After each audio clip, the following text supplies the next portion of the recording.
What's up guys, and welcome back to Cycle Smart episode 4. That's right, we're 4 deep already.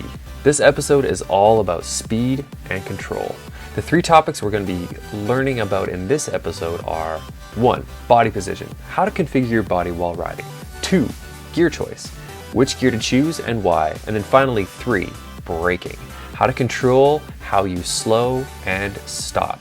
These 3 skills combined is what's going to give you all the confidence you're going to need to ride safely and efficiently. So thanks for showing up. Let's get after it. All right, first on the chopping block is body position. Ask any biker and they will tell you that proper body position is the foundation to every mountain biking skill. This section is where our coaches Dan and Isaac show us 3 unique body positions and what they can do for our riding. Roll the clip. So in this demonstration, we're going to show you a little bit about body position and how it can help you in controlling your bike. What I'm going to do, I'm going to grab Isaac's handlebars. I'm going to grab his front wheel with my legs like this. You can try doing this at home or at school, wherever you are. And Isaac is going to be in his seated position first. This is a really good position for riding around town, for riding on smooth paved trails or even some smooth off-road trails.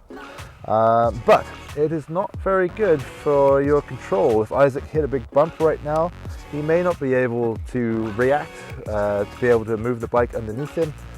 He may end up getting bucked off, or it could just be really unpleasant and uncomfortable. So what we're going to do now, Isaac's going to stand up in his neutral position. Okay, so his legs are almost straight, a little bit of a bend to them, his arms are straight, his head is up high, so he can see what's coming down the road or on the trail. And if there is a small bump, he'd be able to soak this up just fine with his legs. But if we're coming into a really rough section on a bike trail, or even on the road if there's a pothole, you may want to jump up, stand up, and then drop down into a ready position. So you see, we'll get his elbows up a little bit like that, so he's in a nice braced position to absorb any impact, and his legs are bent so he can take any bumps that are coming up through. Give it a little bounce, Isaac. There you go. So he's kind of loaded up like a spring. And this is a good position for cornering too, if you're standing up and cornering off-road. It's also a really good position to start braking from. So if he's going to brake really hard, he's going to get even lower and then slightly rearward and even drop his heels a little bit, because then he's in a really strong brace position to brake really hard. Whereas if you sat down, sit down again for me, Isaac. If you were sitting like that, hit the brakes really hard, he's just going to pivot over his front wheel and he's going to crash, which may be why some of you are a little scared about using the front brake sometimes. So that pretty much sums it up. You're going to get a much more pleasant ride, you'll get faster, you'll be safer, you'll be able to avoid obstacles and soak them up if you have to ride through them. So practice that with a friend and practice that out on the trail. So it's a beautiful sunny day. Isaac felt like going out for a bike ride. But the night before it was really windy and a tree fell. Sitting down isn't very good for riding over trees. So after Isaac's last painful mishap, he remembered that riding in the ready position while hitting obstacles is a better idea. So smooth. Oh yeah. This section is where we learn about the magical world of shifting and gears. Gear choice makes a huge difference in your riding. It can spell the difference between a grueling climb and an easy one. You can win or lose a race just based on what gear you choose.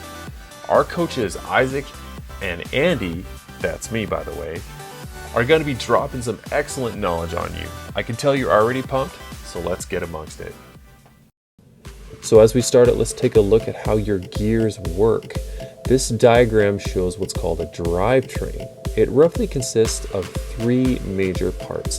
The first is your front sprocket or chainring. This handy little guy is the main gear attached to your pedals. When you pedal, you rotate your chainring, which in turn rotates the chain. Speaking of the chain, this is part 2 of the drivetrain. The chain is what connects everything together. It's slotted into the chainring and loops back around your back cassette. When your chain is being turned by the front chainring, your cassette is turning as well. It's pretty important because without your chain, you're not going anywhere. Lastly, you have what's called a cassette. Your cassette is that multi-stack of gears on your back axle. Your chain will ride up and down those gears as you shift, which is great because now you have a choice of large gears ranging down to small gears. And every time you shift up and down, you're choosing a new gear on your cassette. Which gear you choose will determine the speed at which your pedaling will propel you. Let me demonstrate. In this clip, we're seeing two riders starting out at opposite gears.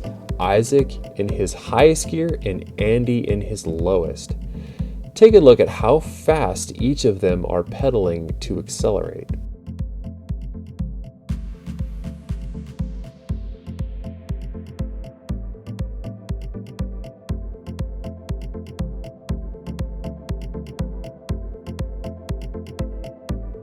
Now you can watch as Isaac demonstrates how much more efficient it is to cycle through your gears instead of staying in one gear like Andy does. And finally, if you want to see if your shifting game is on point, the easiest thing to do is to race someone.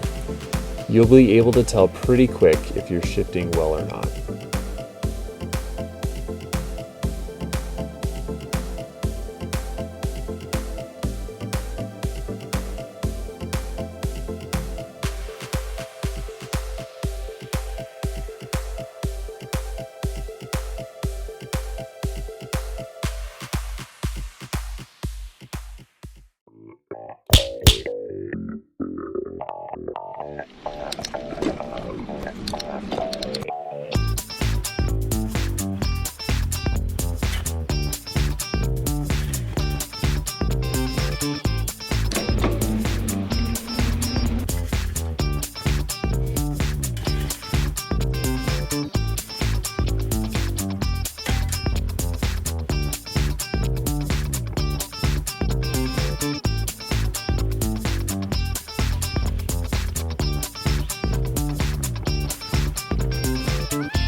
So whether you're riding on the road, a paved trail or a dirt trail, you always have to be ready for changing surface conditions.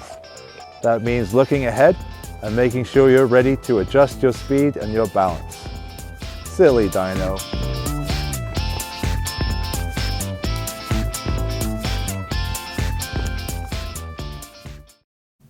I heard a great quote one time. If you can't stop, don't even start. Braking is vital for your mountain biking, but it's more than just grabbing a handful of front brake and locking the tires up. Dan and Isaac are going to be showing us how to use this tool to navigate those roads and trails safely and to always be in control. Let's go! Okay, in this lesson, we're going to show you how important it is to use both brakes and not just to rely on one, especially if you just ride around relying on the rear brake. And we're going to do that by showing you a few examples of using just our rear brake and then see how much faster we can stop when we're using both brakes. I know my buddy Isaac, he really enjoys doing skids, but you got to remember, ride, don't slide. Woo! Isaac, that wears out the trails and it wears out the tires. Oh. And your parents' wallet.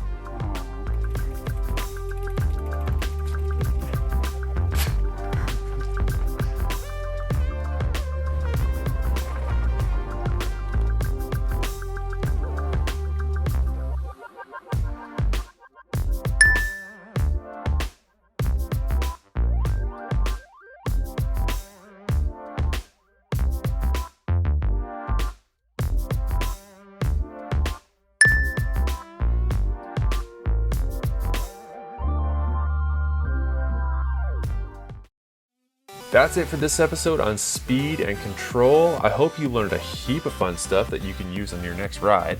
Let's quickly go over what we talked about today.